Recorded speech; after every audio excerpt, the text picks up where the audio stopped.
Good evening and welcome to the latest edition of the RO Sports Show, brought to you by First Health Orthopedics. We hope everyone watching had a great week. How about you guys? Have a good week? Yes. All right, well, let's get right into it as we usually do. Of course, March Madness is still the big story of the week. This past week, we talked about the round of 32, and we knew that at that point the Sweet 16 and the Elite 8 were going to be happening after our show. So we've reached that point. The Final Four teams are there. Once again, I got none of them right. Big surprise there. But we're going to get into all that here in just a second. But just a couple of things to talk about. First of all, our picks for last week, we took Kansas versus Clemson. I need to just stop doing these picks, I guess. You guys took Kansas. Of course, they ended up beating Clemson 80-76. I went with the local ACC team and immediately regretted it that the next night. And this guy's still undefeated. Yeah. Of course, Jeremy's still undefeated. Yes. Although we're going to do a baseball pick later on, so we're going to see how that's going to turn out for next week. But moving on into college basketball. Right now, the Final Four is Loyola Chicago, which I don't know if many people had them making it this far. I know I didn't. They're going to be facing number 3 Michigan on Saturday at 6:09. Excuse me. And then the big matchup, I think, is number 1 Kansas versus number 1 Villanova. That's going to be the late game at 8:49 on Saturday. Both of those are going to be on TBS. So just a couple of let me move it down to these guys since you didn't do a bracket with us. But as far as the teams that are left, we kind of did our redo bracket. Just me personally, I had Kentucky playing Duke. Of course, both of those immediately lost. What about you, Russell? Well, I had Kentucky fall out in the first and the 16th, so I was really disappointed by that. My bracket just busted all together there, but I still got Villanova going all the way, not winning the championship, but they are number 2. So, but I did not have Loyola, Chicago, or Michigan making it this far, and certainly not Kansas. What about you, Jeremy? Well, I had. I'm so glad that the Blue Devils did lose. Kentucky too, but like I said, like Russell was saying, I didn't expect for Loyola Chicago to make it this far.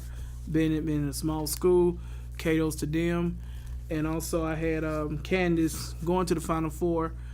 Since they meeting Villanova, I predicted that Kansas will beat Villanova this weekend. Now, when we did our redo, I actually picked Michigan to come out of that lower left bracket. Turns out that I was right about that one, so I guess I got something right. And overall, our original bracket, I had Villanova getting this far to the Final Four. Of course, I had them playing Michigan State at this point instead of Kansas.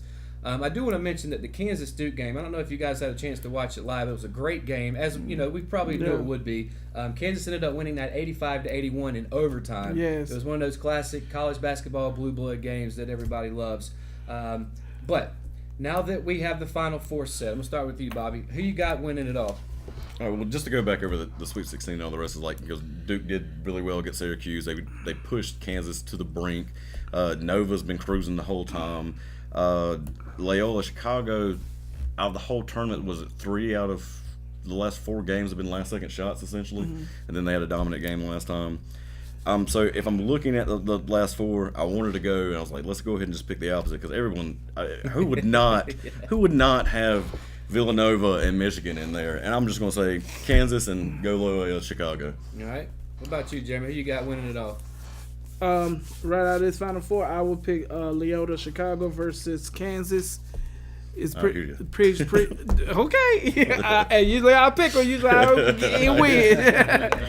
Usually out of those two schools, I would like to see those two go have a knockout blowout. But when it comes to it, I like to see a small school like Loyola Chicago get that recognition. So you're going with the ultimate upset. Yes, I'm going for the underdog. All right, Russell, how about you? Well, first of all, I want to go ahead and put out there that I have been undefeated in the Final Four predictions. Probably back on Live at 5 when I was on every Tuesday with NASCAR. And I won't say undefeated, I did get one wrong. But with NASCAR championships and in the college football playoffs, I got all of that correct, but one of them. I think I'm going to have a good, strong feeling about this one here with Michigan and Villanova, with Villanova winning. Oh, yeah, I didn't pick the winner. Kansas. Sorry. Got Kansas, yeah. I love how you guys are rubbing it in, how much better at this y'all are than I am.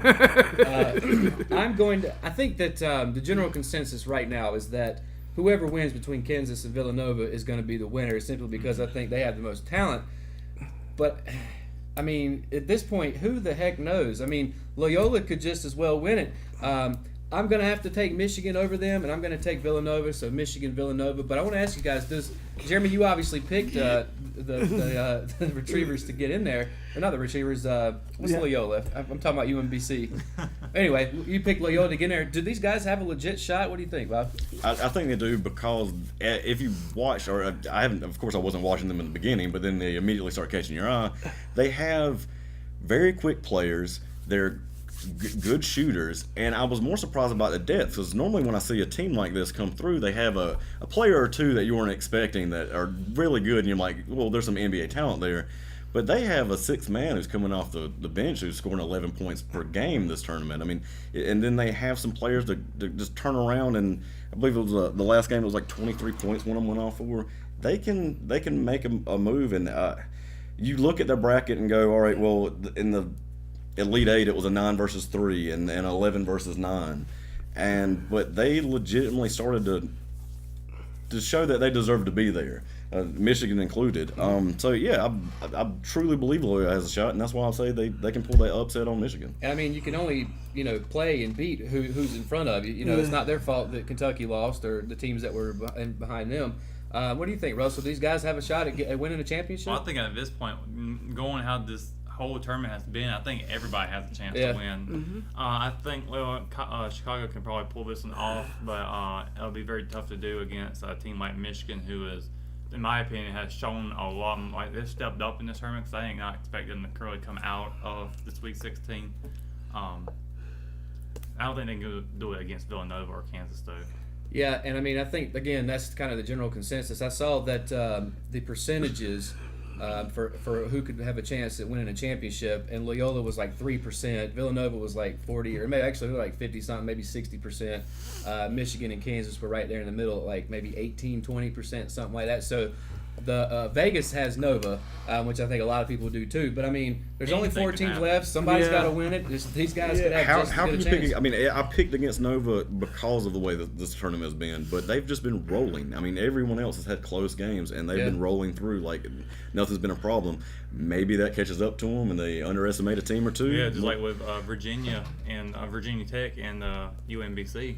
Yeah, and when we first started talking about the brackets before it even started, we actually, a few of us picked that Nova had the easiest route to the Final Four. Yeah, we did. And I'll be darned if that's not exactly what happened. They made it look appear so. Yeah. But I mean, they're a great team. I mean, I'm not saying that, but it'll be interesting to see who's going to win. Of course, this time next week, I think we'll be able to know. I have to look at the calendar, but I think by that point we'll have our either the championship game. We'll know who's in it, or that game will already be played, and we'll be able to sit here and tell you who won the national championship.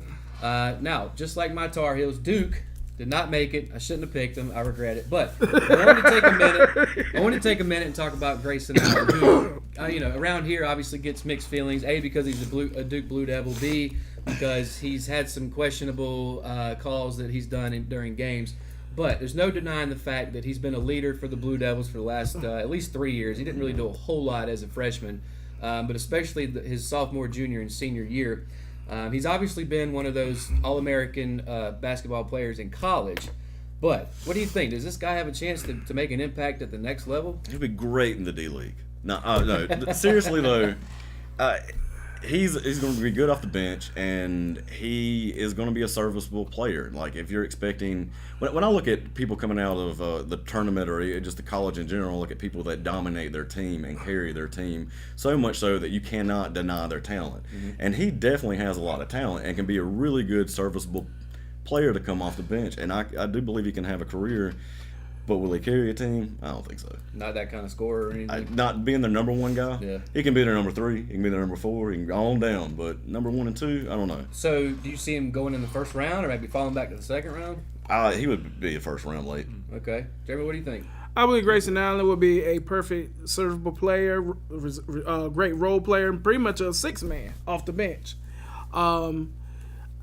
At the same time, we're looking at a guy who can carry a team, but also has some maturity issues. Can he handle the pressure? Where to the point where he, somebody, he gets that upset to the point where he has to kick somebody in the groin or pretty much trip someone or throw a tantrum. He likes to stretch a lot. I think he gets stiff and falls sometimes. He's got to get loosened up. I think he likes to stretch too much.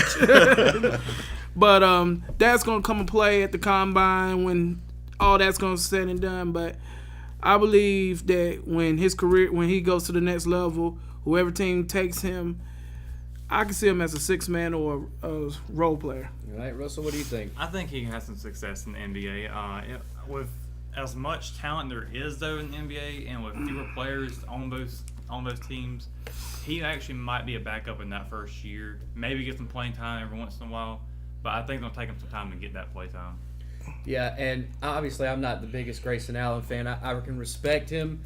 I also see him going maybe first round, second round at the latest. I don't think that he's going to go undrafted. I think he's going to end up on somebody's team. Yeah. And I think that'll be better for him because especially if he goes later on in the first round, he might end up on a team like the Spurs or the Rockets where he can be somebody that comes off the bench. He better not come to the and- Spurs. and that's what's going to help him and his career is because they're not going to pick him. I don't think he's going to get the second round because if he made the second round, they're not going to pick him. I mean, just because he's went through his whole career in college.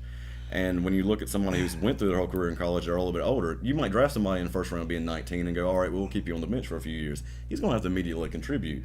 Where can he do that? On teams like you're naming, where he can come through and only have to play a very limited amount of minutes and can contribute. Yeah, because I think if he ends up on a team that doesn't have like the Nets or something, that doesn't have like a true big time scorer, he's not. I don't think at the next level he's going to, like you said, going to be able to be that player that's going to be able to put up 25, 30 points. And will he be mentally tough enough to be able to step when everyone gets so much better than what he's used to competing against? Is he going to be mentally tough to go through those slumps without throwing that leg out? Yeah, and see, that's what I was also going to ask you that too.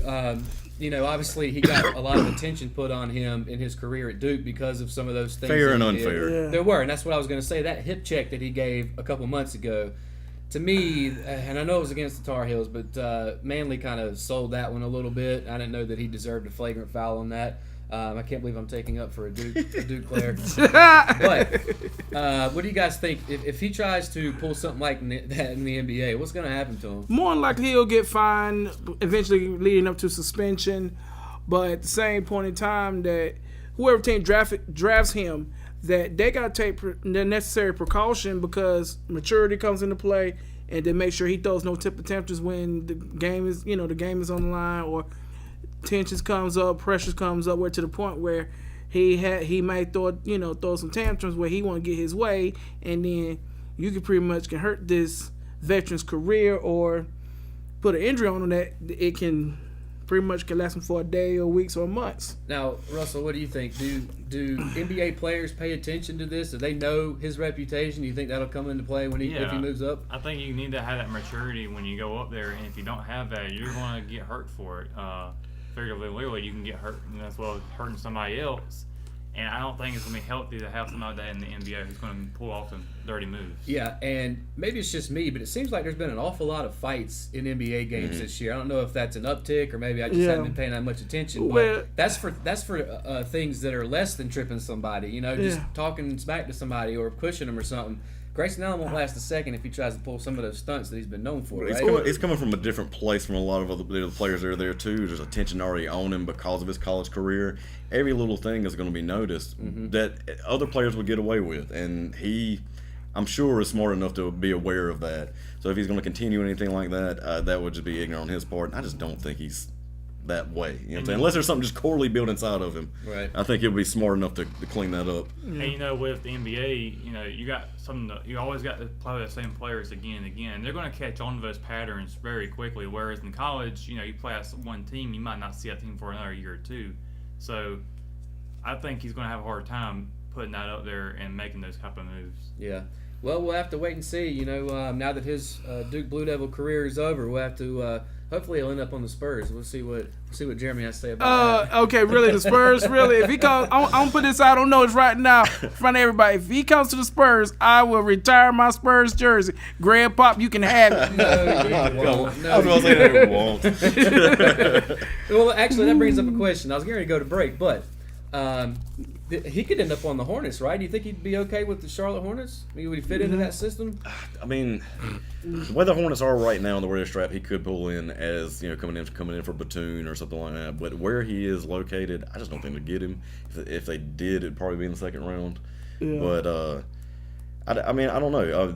I have a little bit on the Hornets a little bit later. I was going to try to sneak in, but I don't know if he'll fit with this team. But look, a team like the Hornets, who are a couple of games or 5 games out of the playoffs, they will look for anybody like that to pick them up over the hump. I can see him trying to get him just to sell tickets. Well, that too. Because it'd be like a hometown guy. Look, Pretty much. Jordan loves Tar Heels. Not so many Duke players. Yeah. If you just notice the roster who he picks up. Yeah. Well, I mean, that makes sense. Might be a little built Like, in. North Carolina, we got a lot of schools here, a lot of fans, so you got more Yeah. fans against Yeah. you than for you when it comes to. Yeah, so he that's can true. still pick him up. I mean, they did just fire their athletic director or whatever, the GM. So it could be it's all open to see what the new one will do. Yeah, well, like I said, we'll have to wait and see what happens with Grayson. I was just kidding about the Spurs. I don't want to see you drop your team. But we've got much more on the RO Sports Show. When we come back after the break, we're going to talk Major League Baseball. Opening day is actually starting today. There's tons of games. Some of them have already started. There's a couple more later on tonight, and then all the way through the weekend. Like I said, we're going to make our prediction of the week regarding MLB. So all that and more. We come right back after these messages. At Richmond Community College, we prepare you for a high-skill, high-paying career in a variety of fields. From business to education, engineering, utilities, healthcare, criminal justice, information technology, and human services. At Richmond Community College, we can save you thousands of dollars on tuition through our university transfer programs that provide a seamless transition to universities and colleges throughout North Carolina. At Richmond Community College, we are always developing new courses and programs in response to the communities we serve. We offer day, evening, and online courses, and you can now complete 5 curriculum programs entirely online. At Richmond Community College, we believe in helping you prepare for a better life.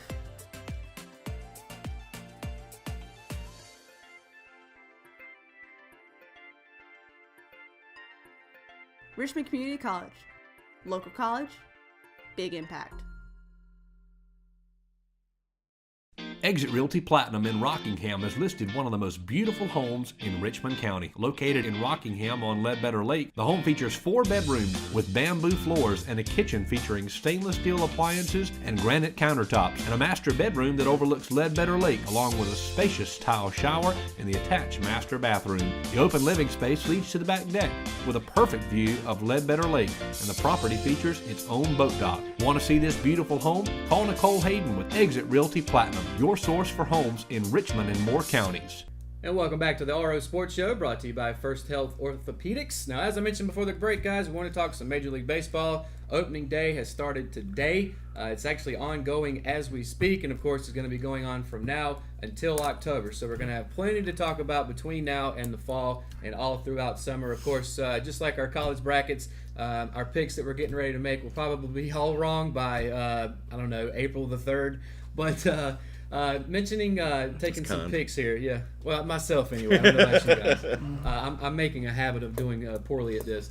But I wanted to get your guys' takes on MVPs, Cy Youngs, who you think's going to win these awards, who you think's going to make the playoffs, and who you think ultimately is going to win the World Series. So let's just start first with MVPs for the American and National League. Who you got, Bobby? All right. American League was a toss-up, but I'm still going with Mike Trout. Maybe Aaron Judge will shock me, but I think Mike Trout's got it this year. All right, what about National League? National League is Bryce Harper. Those are two guys that you can pretty much pencil in every year, especially Mike Trout. Right now. He doesn't seem to have as much injury problems as Harper does, but two guys that are on the next level. So, Jeremy, what about yourself? Sorry. I got Clayton Kershaw and Bryce Harper. Okay. I'm going to agree with Bobby over here on Mike Trout and Bryce Harper. All right. Now, I've got Giancarlo Stanton, who won the MVP last year in the National League for the Marlins. As we know now, is on the Yankees.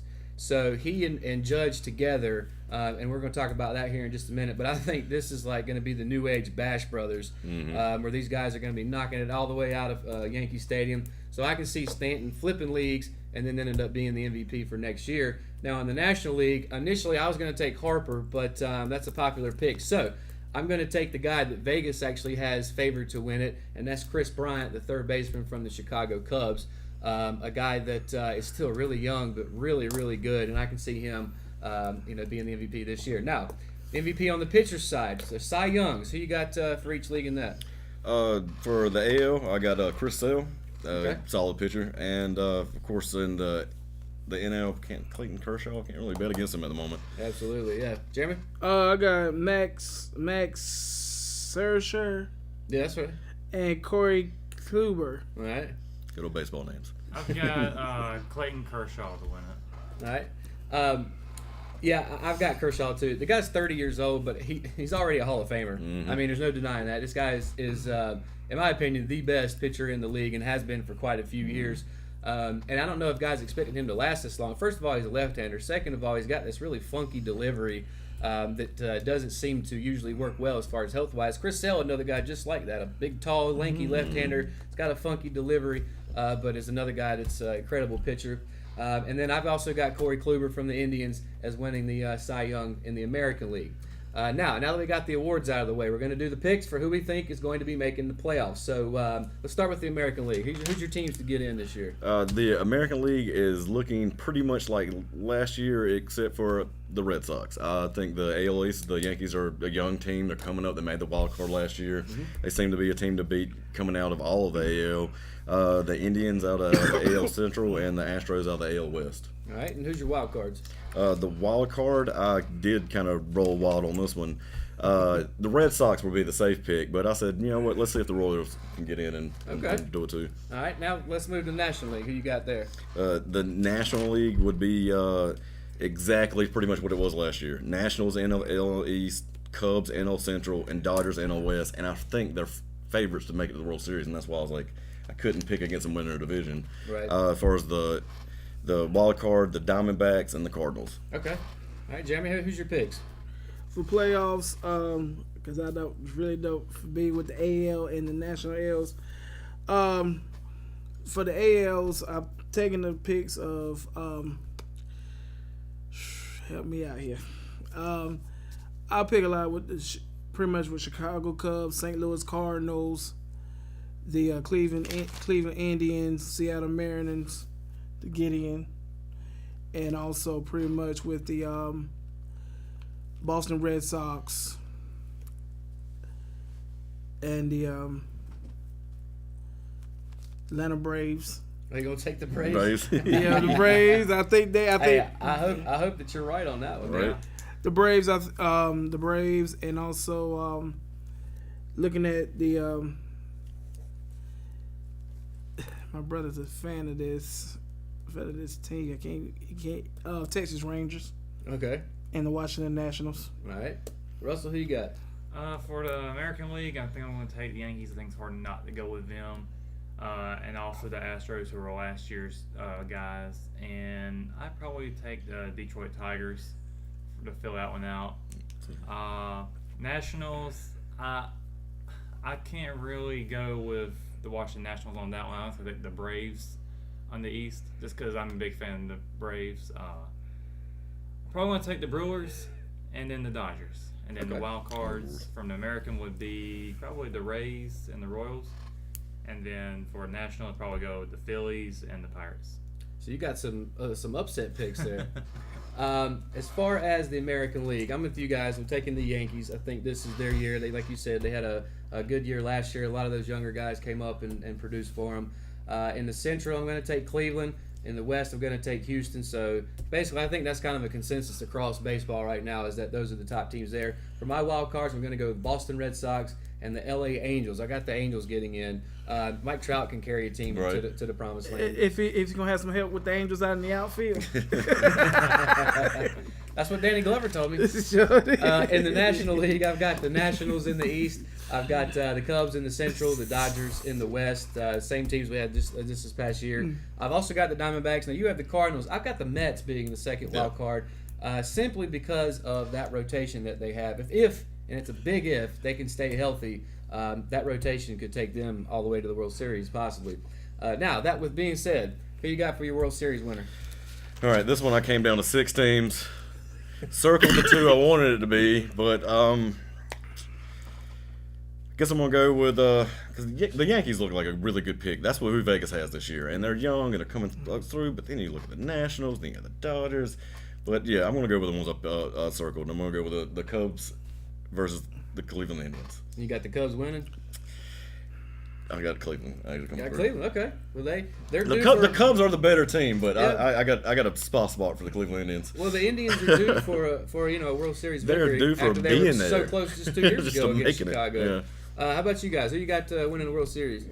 I'm gonna go with the Astros to go back to back. I think it's hard to go against guys who are coming off of momentum, winning the whole thing. I think they could do it again. All right, Jeremy, who you got winning? I got Houston Astros versus Chicago Cubs. I think the Houston Astros pretty much already proven what they can do on out of the diamond, and when all said and done, I think Houston's going to repeat. Now, I think it was probably a month ago now, but on the show, we had made some initial picks as to who we thought would win it all. Of course, spring training was just starting. We didn't really know anything about who was going to be that great. I'm going to stick with the same thing. I probably shouldn't because I've obviously had bad rap with this. But at that point, I had the Astros and the Dodgers both repeating getting into the World Series. Difference being this year, I've got the Dodgers winning it all. They're a team that actually, the Dodgers, Houston, New York, these are all teams that have big payrolls, but they've also got young foreign players that are coming up and some that are already there and established. Something that I hope the Braves are able to do here shortly. But I've got the Dodgers winnings because they've got the ability to go out and trade for some guys if they need to. They've got the ability to sign guys if they need to. They've also have the ability to bring up some guys like Cody Bellinger, like Kyle Seager, and they just keep pumping them out and they just keep producing. So I can absolutely see the Dodgers beating the Astros come October. Of course, we'll redo all this, I'm sure, several times over the season. Now, talking about the Yankees, as I mentioned earlier, Giancarlo Stanton's been traded to the Yankees. Aaron Judge is still there. What's the limit with these guys? I mean, how many home runs do you think they're going to hit this year? Well, do I think Aaron Judge is going to be on fire like he was last year? Absolutely, unfortunately. You know what I'm saying? So between the two, it could turn into quite a show. How that's going to turn into wins, losses, we'll see. How that's more into management, but I couldn't even put a number on it, to be honest. Yeah. What do you think the potential is for those two guys since you're a Yankees fan? I think the potential for home runs, they could hit at least over 30 this year. Yeah. Oh, absolutely. Yeah. At least pretty much, I can say the rate about 35 to 40 this year. All right. I'm actually going to go up on that one with 50 at least. Yeah. I'm going with you. I can see 30 apiece. No, I'm saying I can see between them hitting 100 home runs altogether. Simply because the dynamics of Yankee Stadium, there's a short porch over there in right field, which is perfect for Judge because he's left-handed. Matter of fact, in the stands back there, they have the Judge's Chamber, which everybody comes in, and if you sit in those seats, you get to put on the black robe and dress up like a judge. I don't know if I want to do that when it's a hot day. Hey, they do it though. They have do fall it. ball. It's all good. Yeah, but yeah, I can see these guys, and like I mentioned earlier, to me, this is like the Mark McGwire, Jose Canseco of the '80s and early '90s. That's right. These guys are going to mash the ball. Everybody's hitting home runs. It seems like. So 50 apiece for these guys to me is in within reason. I don't know if it's the bat or it's the ball. Something's changed. They're definitely going over the fence. It's probably a a combination. little bit of the parks yeah. too. So I mean, there are way more home runs than there were a few it's a years ago. combination of all that, and I mean, the players now are bigger, faster, and stronger even than they were during the steroid era. Now you don't know how much of that is legit. You like to think that it's all natural, but you never know. But still. Baseball, the fans, they love home runs, so it'd be interesting to see how many of these guys can hit. Now, talking about the Braves, since we mentioned them, they have the number 2 player in the minors, and the number 1 player we're going to talk about after this, but the number 2 player, his name is Ronald Acuna. He's 20 years old. Now, this is a guy that I've been tracking here for a few years because I'm a Braves fan, and I've been saying, look out for this guy. He's a 5-tool player. He's only 20 years old now. And he could have started the season for the Braves this year if he wanted to. Now, what the Braves did was they sent him back down to the minors to make sure his free agency clock doesn't start ticking. So we'll have him actually until, I think, 2024 or something like that instead of a couple years earlier than that. This is a guy that can hit you 25 home runs. He could be a 30-30 guy legitimately. He can also hit for 300 and steal 25 bases. Well, it's like he has a stand-up style, but you can still see him adjust in the middle of a pitch. Yeah. And then when he hits, it's just it's a clean sound, and it does a great-looking swing. I mean, he's exciting to look at as a 20-year-old coming for any team. And you're mentioning, being able to adjust in the middle of an at-bat. Like, that's 20-year-olds don't do that. Right. And it's amazing that he's able to adjust that quickly. and be able to just on the fly do what he wants to with the baseball. I think I seen where they brought him back down to the minors, and every step of the way on the way up, his batting average has went up. Yeah. It's not the opposite way as he's went up through the minors. Matter of fact, besides Braves first baseman Freddie Freeman, I think Acuna's led like the Braves in all the offensive categories during spring training. I mean, I Right. think he batted like 420, and that's out of like 30 games. So that's a healthy little slice of stats there. Now I will bring up this. There was a report earlier this week that the Braves had offered Acuna a $30 million deal for I think it was 5 or 6 years, and he had reportedly turned that down. Now, yesterday, another report came out that said Acuna didn't have anything to do with that. He didn't turn anything down. Of course, the Braves squashed it as well. And like you said, that usually means that it was all true. They squashed it way too fast. Yeah. Now, me personally, as a Braves fan, I would have liked to have seen Acuna sign this because, like I said, you'd have him for 5 or 6 years on the cheap Yeah, you for the want to pay production 100. that you get. Yeah. Because once this guy hits his prime, he's going to be one of these guys that's worth $200 million. Maybe contract. 300, Yeah. and he can go to Bob. he could go to a bigger market and get that. Exactly. Go to a team like Don't Boston. remind this man that. No, You're absolutely yeah, because if you get for less than cheap for 6 years, $30 million for like you said, production wise, and if he can take a team like the Atlanta Braves to the playoffs, and pretty much can make the All-Star team and do what he can do, then his stock will rise to the degree when he finish out his contract, his value can be worth $200-300, maybe $400 at the most, and he probably can go to a bigger team and get that same production out of him. Yeah, and I hope that it's not one of those situations where he's like a kind of a diva thing, which is the first thing that came to my mind when I read that he had turned this down, because I was reading it and I'm thinking, this guy knows that he's worth more than $30 million, Yeah. And again, maybe diva is not the right word for it, because if I had the production he'd have, I probably would have turned my nose up at $30 million too, knowing that potentially you could triple, quadruple, whatever that number. Kids are smarter now too. I mean, when they come Yeah. out, he knows his value. He has people around him too. They're probably edging him on, and that's probably why he didn't sign right away. Versus, if I get hurt, I won't be worth it. No, he can Yeah. wait a year and still somebody will give him $30 million. But like you were saying, Jeremy, that's the reason why the Braves sent him down, so that we could keep him longer. Yeah. So, because let's face it, he'll probably move on after he's done. Hopefully he has a good enough career that he's able to move on, because that's good for the Braves in the short term. But we'll have to wait and see with that, and see if anything else comes out about this contract. Now, I mentioned he's the number 2 player out there. Number 1 is Shohei Ohtani, who last time Scott was here, I asked him about that because Shohei plays for the Angels. Of course, the Oakland Athletics face them several times a year. The reason I brought up Shohei is this is the first time where a big-time name player is going to attempt to not only be a starting pitcher, but also be a positional player, or at least be a designated hitter.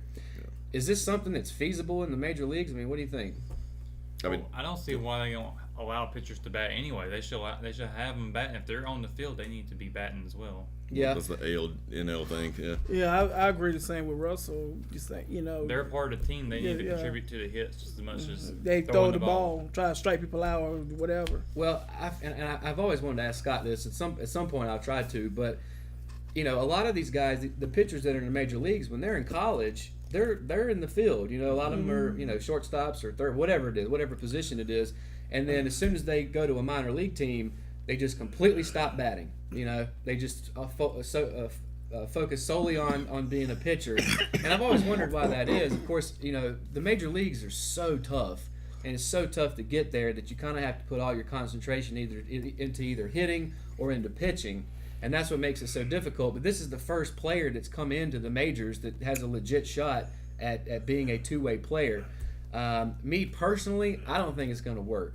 I think he's going to eventually have to figure out, do I want to be a pitcher or do I want to be a hitter? Now, it seems like the Angels are going to go the pitcher's route because watching him in spring training, he's definitely done more pitching than hitting. He's done a little bit of both, but so far, Ohtani's not doing too well on the mound. Last time he had an outing, he hit 2 batters, he threw one to the backstop, and but it just goes to show you how tough the major leagues is, because this guy's one of the top players in Japan.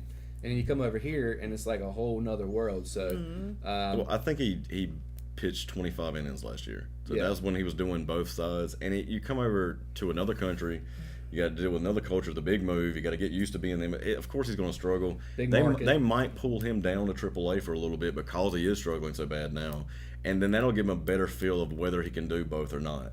But I don't think they're immediately going to cut him out from being, basically like another Babe Ruth who can play, out in the field and pitch until, halfway through this, probably even next year. They'll probably let him do it for a while, but then it comes down to, if you're worried about your elbows, your joints, your muscles in the long run, then they're going to be paying attention to where is the inning count. They're going to pay attention to that. So if they limit him, then maybe he can do both. But I'm with you. I don't think it's going to last at all. Yeah, and he's still a young guy. I mean, he's only like 24, maybe 25 years old. So injuries right now, I don't think are as big a deal as they will be later on in his career. I just there's a reason why nobody's really been successful at trying to do this, and I think that that reason is because it's so difficult to master one thing in the majors, much less two. If he does it, great, kudos to him. I just don't see it happening. I mentioned Inden's pitch because he was pitching around once a week. Right. And when he gets in the majors, might be doing it twice a week, and he'll be pitching a lot more on that rotation. So it'll be interesting to see how they. I think they should evaluate standardize that. having pitchers do hit for all teams. I think they should all have that. I think it's kind of making the pitching position more glorious compared to other positions. Every position matters. I know horse pitcher may have to do the most work, but you got to think if you're out, what are you going to do with your outside fielder if he's only going to focus on that? He's just going to focus on that only. I would be amazed if the AL and NL ever agree on that. No. They look at that as a fine tradition for both of their leagues, and I think they're just going to stay the same. Like, one would rather bring in a DH, and the other one would rather have the pitcher have to hit. I think it's more about money than it is about tradition, yeah. because they don't want their pitchers getting hurt by getting hit with a ball or twisting their wrist when they go to swing or something like that. I think that's where we're worried about is the money. I agree with you. I don't think there'll ever be a time when both conform to one or the other. Now, there was some talk a couple years ago about the NL taking on the DH. Now, I'm an NL fan, obviously, being a Braves fan, but I would hate to see that happen because the National League is more about strategizing because the pitcher's in that spot, because 9 times out of 10, if somebody's on base, he's going to be bunting, trying to get somebody over, which makes everybody on the field have to move.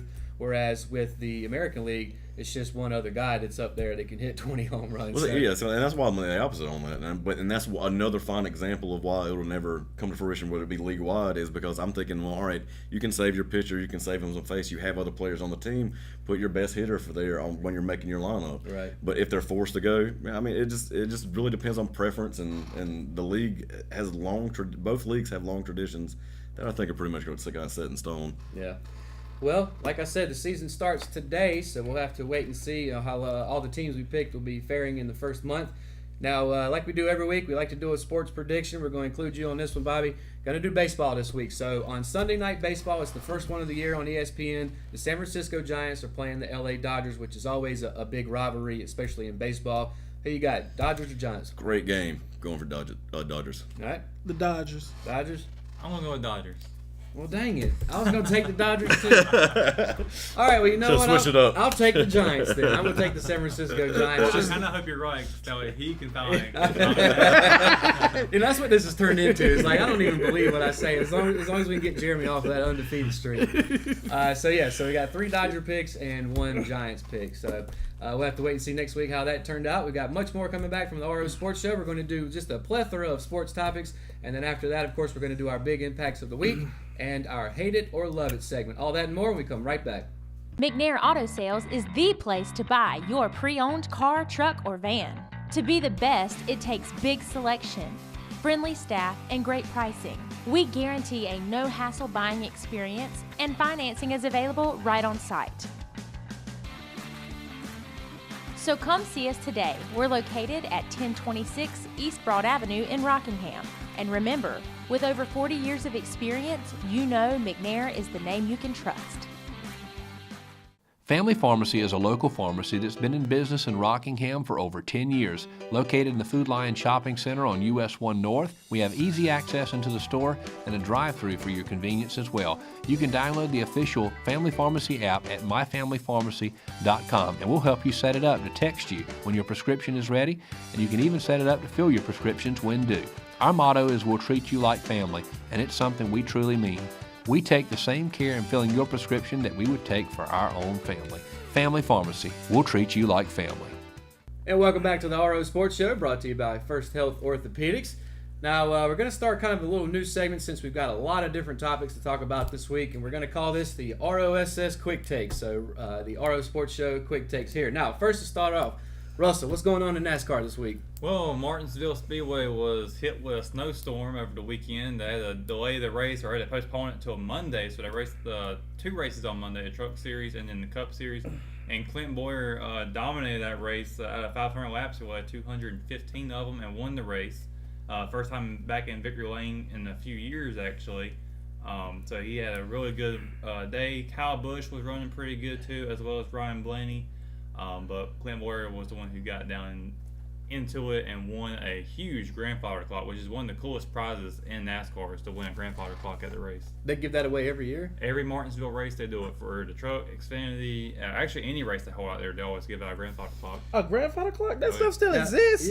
Well, do other tracks give away gifts like that? Some of them Like have odd different things? ones. Texas, which we're going to next week, they'll actually give them some 6-shooters and a cowboy hat. Of course they will. And It's Texas.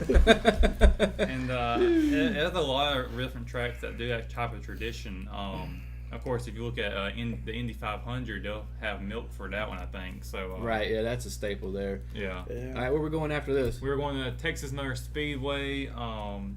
It's a 1.5 mile track. It's kind of similar to Atlanta or Charlotte, the way it's banked, the way it's shaped. So it's going to be, I'm not sure what sponsor is, but I know it'll be a 500-mile race. I don't know if you guys know this, just a quick little tidbit for everybody. The gentleman that designed Texas Motor Speedway is from Rockingham. And that's also where one of our races ended up, is it not? Yeah, the guy who owns Texas Motor Speedway was kind of the reason why we don't have racing anymore here from the beginning when we first lost it. Look, So. I'm still back though. If you win that race multiple times, I'm glad they got money to have a place to put all these grandfathers. I was about to say, what if you win Martinsville like 6 that. times? Well, now Jimmy Johnson has won there, I think, the most, and he has 6 of them just for himself. Just sitting around. No, I'm still Freak room. I'm still puzzled. Do grandfather clocks still That's exist? what they do in Martinsville. Wow. All right, so moving on. Next topic. Johnny Manziel's in the news again. This past week, he had a throwing day at the University of San Diego's Pro Day, and there were 13 NFL teams there to watch. Does this guy end up in the NFL next year? What do you think? The way I looked at it is I've seen so much interest in him after these trades have happened to where I think there's going to be so many quarterbacks taken in the beginning of this draft that a month ago I was like, they're not going to change the team. They're not that great. And I think this shows how they're in the NFL there is a need for young, good quarterbacks. And, they had the NFL Europe years ago. They have the USFL coming back out next year. Then they have the XFL coming out of that. But the NFL is going to have a problem with they don't have a place to put young quarterbacks to develop. You only got 32 teams, 16 weeks. You have no game time. And you see that they hurt for quarterbacks when they take a chance on somebody who's been out of football for so long like Johnny Manziel. But former Heisman Trophy winner, why would you not put him as a backup? Why would you not give him a chance, give him a 1-year deal, make sure he doesn't mess things up if he still has the ability? And I think half of those teams were just there to make sure that they say, well, if he was good enough and I didn't even go, Right. and he turns out to something, I can look at my boss and goes, well, I was there. Yeah, we check him out. What do you think, Jeremy? He's going to be in the league next year? I believe he will once the draft is months done and when OTAs, training camps gets there, and if it comes down to an injury to a quarterback, I think they'll assign him to a 1 year for the veterans minimum. I read there was some reports saying the Patriots and the Saints are looking at him to be backups to Drew Brees and Tom Brady, respectively. If push comes to shove, there was an injury to come on any of these quarterbacks or any of the 30 teams that's going down with the quarterback, I think they'll look at, hey, call his agent, hey, Johnny, come play for us, sign us. All right. What do you think, Russ? I'm going to play devil's advocate here and say he won't get signed with any team for not even a game. I don't think teams will want him after all of the mess that he's gone through. I think it'll be difficult to get him on there. And really, like you said, he's kind of lost his touch in football a little bit. Of course, he hasn't had any play time. It's very hard to see where he can come from when he gets onto the field versus these guys who are just now coming out of college and can step up and make those type of plays. They've been in the type of situations already recently. So they still got their momentum. I don't think Manziel's going to get anything. I think that first of all, let me just start by saying I'd like to see him make it in the NFL. I think maybe he's kind of grown up a little bit, and matured, and realized that he almost threw his career away, and may already have. But it seems like he's going to have a second chance. The fact that there's 13 teams there means that there's something there. These teams were intrigued enough to at least show up, or maybe they just wanted to go to San Diego for a day. I don't know. But I can see him signing a 1-year deal that's got some kind of incentives in it, where it's like, look, if you miss a practice or something because you're hungover, or we catch you doing something you shouldn't do, you're out. No second chances. The place I can see that happening is a place like New England, like you said, because Bill Belichick's not going to put up with all those antics, and Tom Brady won't either. And again, I think it'd be on a 1-year deal, because then you're thinking, oh man, is Manziel really going to be the heir apparent to Brady? No, I don't think so. No, or Drew Brees either. Or Drew Brees, yeah. But I think that putting him in an environment that's structured will make it easier for him. How about a team like Cincinnati? Because Marvin Lewis, he took a chance on like Pat-Man Jones and Ray Miguelada and Vontaze Burfict. Those, some of the guys he took chances on, and a lot of them came productive players. Right, or like Pittsburgh or somewhere where there's a lot of discipline, veteran leadership. Yeah, and discipline. It's easier to get a second chance when you're not, at the forefront of the quarterback or the head of a franchise like it was at Cleveland. But his father threw him under the bus. He's had these years to rebuild his reputation and to go through these rehabs and not get in trouble. And so he has had some time. And I think that's why 13 teams showed up. And that's why I think, like you said, if you got Derek Anderson, who's been the Carolina Panthers backup quarterback for years now. Yeah. Not really doing much. I mean, he's 38 years old. Then there's got to be a place for a young mid-20s quarterback who won the Heisman. I agree. Now he won't come to Carolina. Moving on to another quarterback that's not in the league. Former Dallas Cowboys quarterback Tony Romo had an interesting week this past week. He he played in his first PGA Tour event, which this guy is actually a really good golfer. Unfortunately, he shot a 77 and an 82 this past Thursday and Friday, finished in dead last, of course missed the cut. So my question to you guys is first of all, is Tony wasting his time, and is it fair that he's taking up maybe another potential PGA Tour player spot? Well, I mean, if he gets in by winning amateur tournaments or doing well in amateur tournaments, then yes. If it's all about who he is, then absolutely it's not Ray's taking a spot. But kudos to him for not getting hurt. There you go. He didn't pull it. He made the whole tournament. Good job. What do you think, Jeremy? I think this is pretty much it's pretty much a hobby that he wants to do, and he wants to give it a try. So hey, why go for it? Even though you finished dead last for it, at least you didn't get hurt this time or lay down on the ground. But I think to a degree, I think he keep building on his golf game, would not have it. I think eventually he will get there. But I'm like this, the saying goes, don't quit your day job, man. You should stick to throwing football. You would make better stats throwing a football than shooting putts. Or keep it in the booth, right? Yes. What do you think, Russell? I don't think you can become a top golfer overnight. No. Certainly, I think with time, this is only his first event, and he actually made it in there. I think that's pretty good. Better than what I'm doing in golfing. I tell you, I hit over 100 every time. Yeah, and I said during the break, it just goes to show you how tough the PGA Tour is. This guy shot a 77 and 82 and finished dead last. I would kill for scores like that. Yeah. But yeah.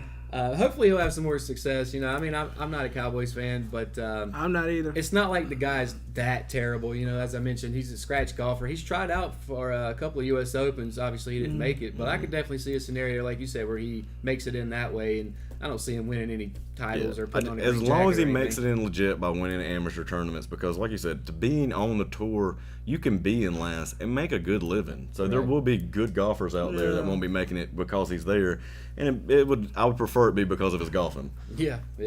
Now, moving on again. Going to get into the NBA here for just a minute. There are some key guys out for some key teams that are already set to make the playoffs.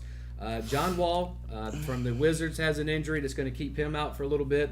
Kyrie Irving is going to be out for the Celtics for maybe 3 to 6 weeks after he had some minor knee surgery. And then Steph Curry, they've already announced, is going to miss the first round of the playoffs due to an MCL injury. So between the Warriors, the Wizards, and the Celtics, which one is going to be affected more come playoff time? All right. I was torn on this one because I think you can throw Steph out of this conversation. If he comes back in the first round or even misses the first round, he's got a solid team to where they're looking at winning championships. He needs to rest, get healthy. And I don't see them getting bumped out of the first round. Right. But when it comes to Wall and Kyrie, you look at Wall and you go, well, they're looking at seeding and then whether they're actually getting at the bottom and who they're going to play. That could affect them greatly. But I just think Kyrie takes the cake because he's the difference between them making the playoffs as a mid to high seed and actually going deep in the playoffs. And you want him to get back into the swing of things as quick as he can with the talent around him so they can make a run to win the East. So I think if he misses that time, then that's going to hurt his team's expectations much more than it would the other two teams. All right, what do you think? Who's in trouble the most? I think it's going to come down to Washington because you're looking at John Wall, who is the cornerstone of the whole team, and then you take him out, then who else you got besides Bradley Beal and Marcel Gortat? And then if they push come to shove, if they, depending on Washington, end up playing somebody in the first round like a team like Philly or Milwaukee, who can pretty much give you a Game 7 series, and if John Wall served not to come back during that time, then it could be some trouble for the Wizards. What do you think? Yeah, I think the Wizards are going to be in the most trouble here. Yeah, I agree with what you say about Kyrie. I'm going to have to say, though, about the Wizards because if they start right now, if the playoffs finish the way it's set up, they're going to Philly to play the 76ers. Without Wall, they're done, I think. Yeah, pretty much. The Celtics right now would be playing the Heat. Who's shown they can beat somebody like Cleveland, can they do it for 7 games or 5 games? Oh, Excuse me. 5 6. Exactly. Now, I'm not sure how long Wall's going to be out for. We know that Kyrie is out for 3 to 6 weeks. Now, I'm thinking that's probably going to end up being closer to 3 than 6. That's still going to keep him out of the first round. Yeah. But I just think the overall team in Boston, even though Gordon Hayward's not there, is better than what's around John Wall. But I agree with you. Steph Curry not being in the first round doesn't mean squat. If KD is your backup, you're doing pretty good. You got KD, you got Klay Thompson, you got Draymond Green, you good. Yeah, and if they finish right now, like the Rockets are going to finish number 1, the Warriors are going to finish 2. Like that's pretty much set. They've already separated themselves. Right now, the Warriors would be visited by the T-Wolves from Minnesota, who have a decent team, Jimmy Butler and Karl Anthony Towns and a few other guys. But still, I don't think they stand a chance against the Warriors. So we'll have to wait and see on that. Now, getting back into NFL, the Carolina Panthers, as we know, Jerry Richardson's trying to sell the team. Bidding has already gone past $2.5 billion, which would be, at this point, the highest, if it sticks that way, would be the most anybody would ever pay for an NFL team. I think the Bills was the latest team to break that record, and theirs was only 1.something billion, 1.7, something like that. Where do you think this ends up? I mean, how much are the Panthers worth? What do you think? As long as TV keeps going up, as long as they keep their first is attendance, and then they sell on that for advertisements towards TV, then it will always keep going up. And one thing I want to point out is Buffalo and Charlotte are small markets. Yeah. So they're mid to small markets. Imagine if this was a major market team. The reason people are jumping on this is because teams don't go up to sell that often. Right. And because they don't, these even smaller market teams are going to be the highest or worth the most every time they come up. I mean, it's just like a quarterback who comes up for a new contract in the NFL. It doesn't matter who you are. If you're one of the best quarterbacks coming into the free agency, you're all of a sudden the top paid player, and that's the way that NFL teams are going to be. Yeah. What do you think? Even I'm a diehard fan of the Carolina Panthers. We still question for that Super Bowl, but I think come to shove that you're looking at $2.5 billion, and you're looking at the value of the team. You're looking at from the ownership all the way to the front office, your players, your attendance, everything down. Whoever buys that team, you pretty much got to set the standard. And pretty much all the time that, hey, you have to make sure everybody's doing their job, doing whatever the case may be. I'm pretty sure whoever gets the team will pretty much, hey, you pretty much already got pieces in place. We just really ready for that Lombardi Trophy. And Russell, I'm gonna ask you something different. Do you think if and when, because it's just a matter of when, the team gets sold, is there any chance that they move? That's a good question.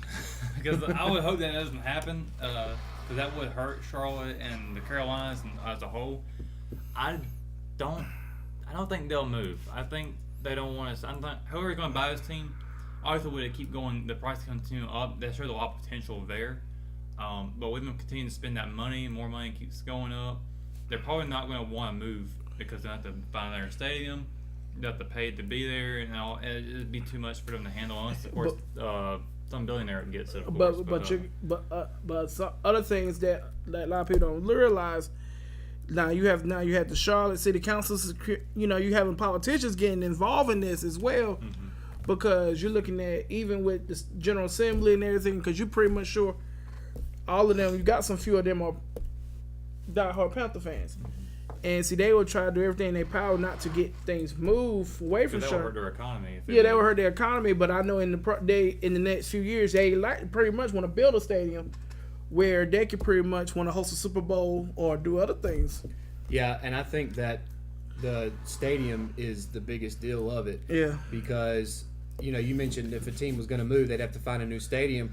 Well, there's going to come a time, probably sooner rather than later, where the Panthers are going to need a new stadium. I mean, Bank of America's been there for what, at least 20 years, Yeah. actually longer than that. But they could renovate it. Well, I think the way it is now is 2019 to 2020 is when the lease comes up for the city. It does. And immediately then the new owner can start looking for other places. And he can use that as leverage, as many teams do. They'll go, all right, well, if you don't give us this money for the stadium, we'll move somewhere else. Right. Now, the NFL, I think the reason they like where Charlotte's at is because we're in between D.C., Georgia with the Atlanta Falcons, and the Florida teams. And Virginia. And Tennessee teams. You know what I'm saying? So we're all in the middle of there. And I think that's where they would kind of want to keep us. But as you say, that doesn't matter. How many teams we got in L.A. now? They'll move if the money's there. Yeah, and that was something that NFL owners used was the LA market to try to finance new stadiums, and they basically held the cities hostage to pay for it. And hopefully it won't come to that, but I could see a scenario where whoever buys this team says, Mecklenburg County, build us a new stadium, or we'll move to St. Louis, or Charlotte Motor Speedway, I wherever. believe, has done that a few times themselves.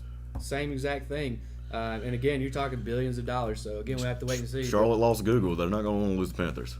Oh, that was Not Google, Amazon. Excuse me. yeah. Amazon. Yeah. Now, our last topic for the quick takes. Back to the NFL again. OBJ, Odell Beckham Jr. has come up in the news. He seems like he's kind of gotten in a little bit of trouble. There was some kind of video that came out. I don't really know exactly what was going on in that. It may have been narcotic related. You don't really know exactly what it is, but that's kind of snowballed into an effect now where we're at a point that OBJ could be traded. So has this happened? I mean, are the Giants that dumb to do that? Do it. They should do it. There's no reason not to do it. You got an aging quarterback.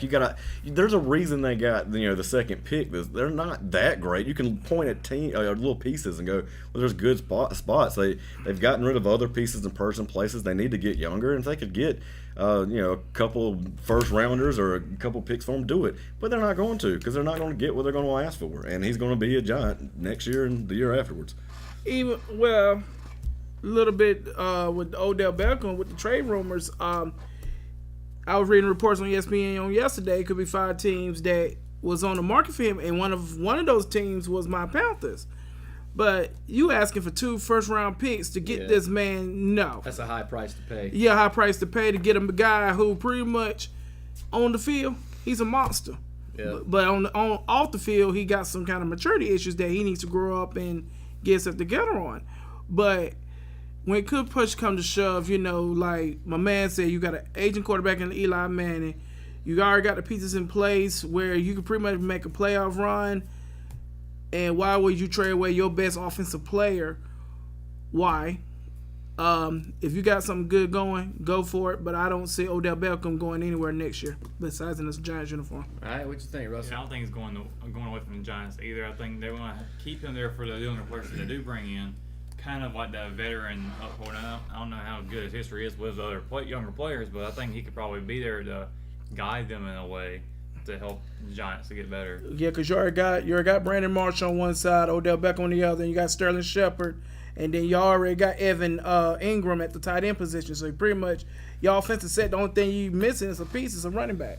Yeah, I'm going to go the opposite. I'm going to say blow this whole thing up.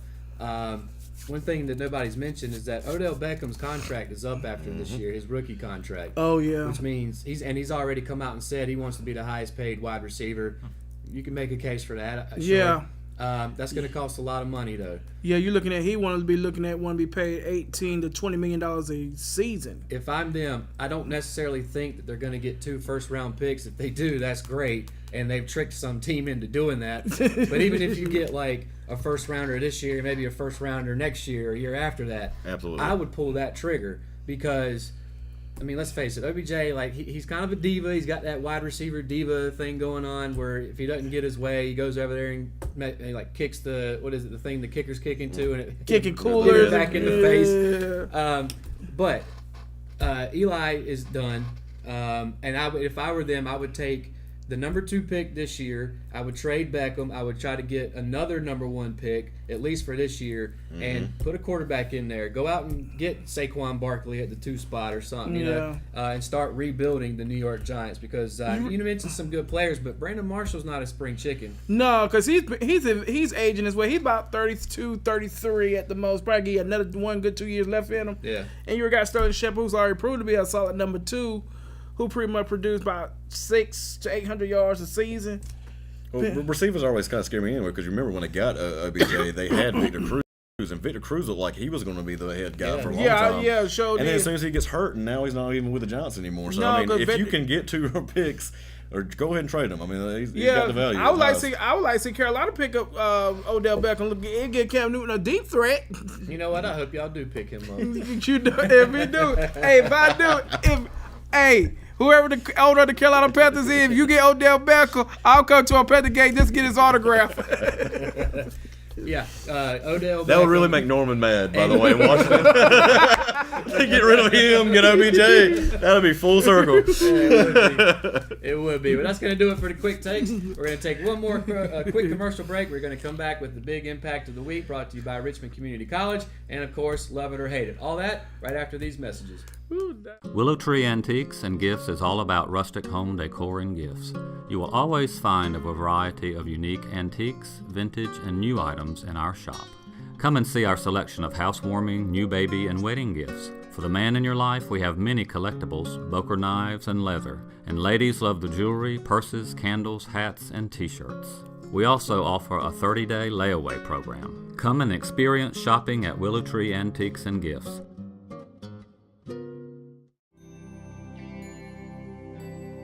Hospice, you guys just outdo yourselves every day. And I really appreciate it. I honest to God don't know what I would do if it weren't for you. The things that you do, I'm in approval of. And thank you. I don't know what else to say other than thank you.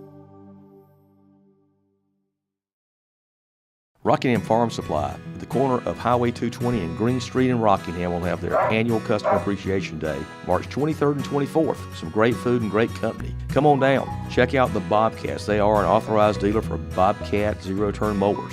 They have seed, chicks, chain, key making, a little bit of everything that you could use for your farm or your home. So come on down, enjoy some food, some fellowship, and just maybe you might get to meet Matthew and Mark. Maybe they'll give you a ride on one of the Bobcat zero-turns.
Welcome back to the RO Sports Show, of course brought to you by First Health Orthopedics. Now we're in the last segment of the week, and like we always like to do, we're going to start with the big impact of the week, brought to you by Richmond Community College. Of course, their motto is local college, big impact. So let's start with you, Russell. Who's your big impact this week? I've got Mark Henry, who is being inducted to the WWE Hall of Fame this year at WrestleMania weekend. So I think it's pretty big that he got into it. I remember back when I was like little, like 2006, and seeing him take on Undertaker, I was like, no, I don't like him. But he's actually a really cool person backstage and even on screen. So big impact for sure in the WWE. Okay, what about you, Jeremy? Congratulations to Cameron McDonald, who is a senior at Richmond Senior High School, is awarded a full ride music scholarship to Methodist University right down the road at Fayetteville, North Carolina. Yeah, and I think that was for like $130,000. $30,000, yes. Yeah. Congratulations to Cameron. Who's your big impact, Bobby? All right, Kemba Walker for the Charlotte Hornets scored 46 points in, I think it was 28 minutes. He had 10 three-pointers out of 14. It is the fastest to 40 points out of any NBA player this year. And I have to quote Albert Bernicos from Deadspin. His the title to his article was Kemba Walker scored 46 points in less time than it took me to write a stupid blog about it. and this is a night after Dwight Howard scored 32 points and had 30 rebounds. Yeah, 30 Kemba answered right back, and then yesterday he was quoted as saying, "I'm tired of not being in the playoffs." Well, I agree. And we talked about it, if not last week, the week before last. I think they need to go ahead and blow that one up and trade Kemba and give him a chance to win a championship somewhere. Cleveland. Yeah. Well, maybe if LeBron's gone, that could be the case. My big impact for the week, Tubby Smith, who we mentioned I think last week, was moving on from his job. He's actually going to become the coach at High Point University, which is his alma mater. I didn't realize that. This is a guy that coached at Kentucky, Texas Tech, Minnesota, a lot of big-time schools, and he's coming home to North Memphis, Carolina. And he was at Memphis. That's right. That's where he was at in Memphis. But he's coming home to North Carolina to become the coach at High Point. Now, in between, I like to bring up, of course, our official Richmond County Athletes of the Week, brought to you by McNair Auto Sales. Now, this week, we actually have 3 people. The first one is senior Dante Miller, who most of us know as being the running back from the Raiders, but he's actually doing track and field right now. This week, he set the school record for the 100-meter dash. So I guess maybe that could be your big impact, too, a little bit. But on the other side, the female athletes this week, junior softball player Savannah Lampley and junior track and field runner Talia Wall. So congratulations to those as the official Richmond County Athletes of the Week, brought to you by McNair Auto Sales. Now, finally, as we like to do, we're going to end it with Love It or Hate It. And we kind of got some feel-good stories, some stuff that'll make you laugh. But first off, let's start with this. Ndamukong Suh signed a 1-year, $14 million deal with the LA Rams. Love it or hate it? Love it. It's a 1-year deal. Can't go wrong. All right. Love it. You just formed one of the best defenses in the NFL, and pretty much you can win the Super Bowl with this defense. All right. I'm going to say love it, 1-year deal with some money added on. That's good. All right, I'm going to play devil's advocate then. I'm going to say hate it because something you mentioned during the break. He could have gone to the Jets. They pulled that back, I would imagine, because Ndamukong Suh has kind of this dirty player mentality and persona that everybody knows about. And I think that cost him some money, and I think at least in the short term, maybe in the long term. Definitely longer than a 2-year deal. I mean, a 1-year deal, excuse me. Had to be. Because the Jets are one of those teams that have money to burn and need players like that, so they had to have a legitimate reason to pull that back. Moving on, the Washington Nationals, we mentioned baseball earlier. The Washington Nationals manager is open to Bryce Harper batting leadoff. Love it or hate it? I love it because it forces him to pitch to him. That's true. I mean, it forces him to pitch to him because either that or you're going to walk him and he's going to be on base anyway. You're right. I love it. All right. I'm going to say love it too. All right, I'll just go the other way again. I hate it. A, because it's Bryce Harper, he's a national player.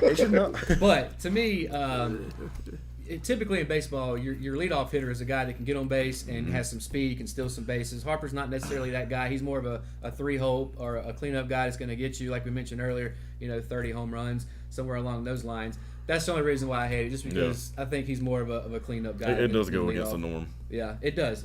And I mean, I'm an old school baseball fan, so anything against the norm I don't necessarily like. Now, a funny baseball story for the next love it or hate it thing here. The Oakland A's have raised their ticket prices for parking, but only for San Francisco Giants fans. Of course, they're right across the bay from each other, so they've always been rivals.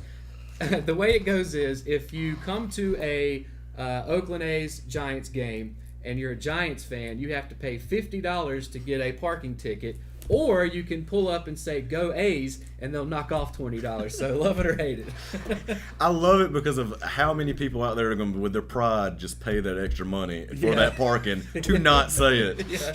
I love it. I'm going to say hate it on this one because I think it deters people from coming to those games. And I know that probably looks great for the home team there, not having to have more of their fans there. But I think, regardless, I think you want the outside people to come into your stadium, Right. Because that brings in income to not just you but to your city. Yeah. So I'm gonna say hate it because they're just going to throw people out and the outsiders away from there. And I will say this: Oakland has, in my opinion, one of the most downtrodden stadiums out there. The Coliseum's had a lot of troubles over the years, but I'm gonna say love this one. It's just, I think it's a funny story. I don't know if anybody pulls up that's a Giants fan and doesn't pay that $20. I'm revoking your fan privileges, because I mean $20 to me, like for instance, if I went to a Braves Yankees game, for instance, in New York, and they said, "We'll knock $20 off of your parking, but you have to say you go Yankees." Well, I'm handing that man an extra Andrew Jackson. That's what's going on there. So. And then finally, with college basketball, still going on with March Madness. Loyola is still in the tournament, still in the Final Four. And if you don't know who Sister Jean is yet by now, you're about to. She's a 98-year-old alumni from Loyola. It's kind of turned into the unofficial mascot for the team, especially on this run that they're on. She actually gave the team her blessing to use her face, her image, and her name for licensing purposes for, T-shirts, memorabilia, that sort of thing. So love it or hate it. I love it. There are plenty of reality and YouTube stars that make money off their own image, and she's using her image to help her school out. So I love it. All right. I love it because I'm like the saying go, give people flowers where the heck can smell them, and also she using her image as not only as a blessing, be the inspiration to the school and during their title run. All right. Yeah, I'm gonna say love it too. I think that helps out bringing, because I don't think I had an official mascot right. So having that official mascot now, it brings everybody together under one banner, and I think having her on it as well, I think with her being from there, I think that helps out too. So it goes hand in hand. Yeah, and I mean, I love it too. This is just a feel-good story, and it's How great. can you hate it? Yeah. It's inspiration. It's so inspirational Yeah. when you have a 98-year-old lady out there and getting paid for doing nothing. They just wanted to be out there to support her team. Yeah, it's just it's great for the sport. And I'm pretty much sure ESPN is catching on to this. Everybody pretty much Right. looking. Although I do want to say this, they're playing Michigan this weekend. I don't know if you guys ever watched Jalen and Jacoby on ESPN, but of course Jalen Rose played at Michigan. His grandmother is 100 years old. She actually came out and made a video talking to Sister Jean, because of course she's a Michigan fan, telling Sister Jean that you're not the only old lady out there pulling for your alma mater. Give him a ball, let him settle it on the court. Yeah, there you go. That'd be good on wheelchairs. That'd be good on wheelchairs. And well, that's a good way to end it, so we'll stop right there with this week's edition of the RO Sports Show, brought to you by First Health Orthopedics. We will be right back here next week on Thursday at 5:30. If you want to watch, you can do so several different ways on the RO's YouTube page, the RO's Facebook page, website, app. You can listen to us on The Classic Rock as well. So thanks for joining us once again, and we'll see you right back here next week.